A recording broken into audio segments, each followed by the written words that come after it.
السلام علیکم، کیسے ہیں آپ سب؟ امید ہے کہ آپ سب خیریت سے ہوں گے۔ اللہ پاک ہم سب کو صراط المستقیم پر چلنے کی توفیق عطا فرمائے۔ ہماری آج کی کہانی کا عنوان ہے چوری کا کرتا۔ چلیں شروع کرتے ہیں۔ حضرت جنید بغدادی ایک رات اپنے گھر میں عبادت کر رہے تھے کہ گھر میں ایک چور گھس آیا۔ حضرت جنید کو اس کے اندر آنے کی خبر تو ہو گئی، مگر انہوں نے اسے کچھ نہ کہا اور اسی طرح عبادت میں لگے رہے۔ چور حضرت جنید کے گھر میں ادھر ادھر پھرتا رہا کہ کوئی چیز پائے تو چرا لے جائے۔ اتفاق سے حضرت جنید کا ایک کرتا اس کے ہاتھ لگ گیا اور وہ اس کو لے کر چلتا بنا۔ حضرت جنید نے اپنے کرتے کی چوری کا کسی سے ذکر نہیں کیا اور یہ سوچ کر چپ ہو رہے کہ کیا خبر چور کو واقعی کرتے کی ضرورت ہو اور اس ضرورت کو پورا کرنے کے لیے اس نے چوری کی ہو۔ اس چوری کے واقعے کے دوسرے روز حضرت جنید کسی کام سے بازار گئے۔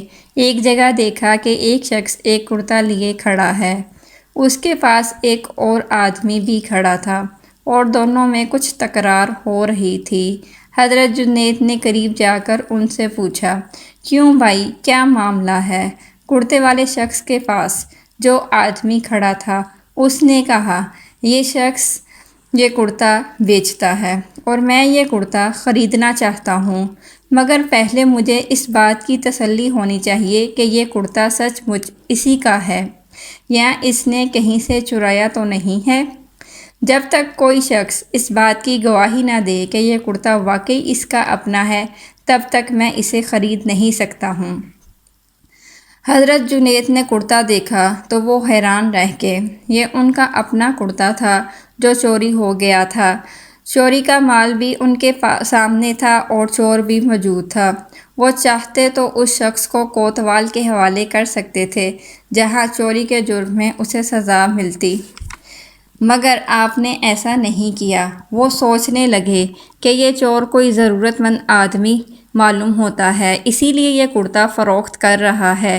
یہ سوچ کر انہوں نے اس آدمی سے کہا، بھائی، میں اس بات کی گواہی دیتا ہوں کہ یہ کرتا اسی شخص کا ہے۔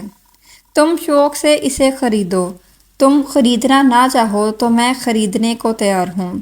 حضرت جنید کی یہ بات سن کر اس آدمی نے کرتا خرید لیا۔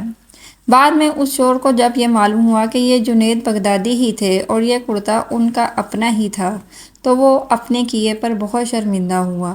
اس نے حضرت جنید کی خدمت میں حاضر ہو کر معافی چاہی اور ہمیشہ کے لیے چوری سے توبہ بھی کر لی۔ ہمیں بھی چاہیے کہ ہم چوری جیسے برے کام سے بچیں اور دوسروں کو بھی اس سے بچنے کی ہدایت کریں۔ شکریہ۔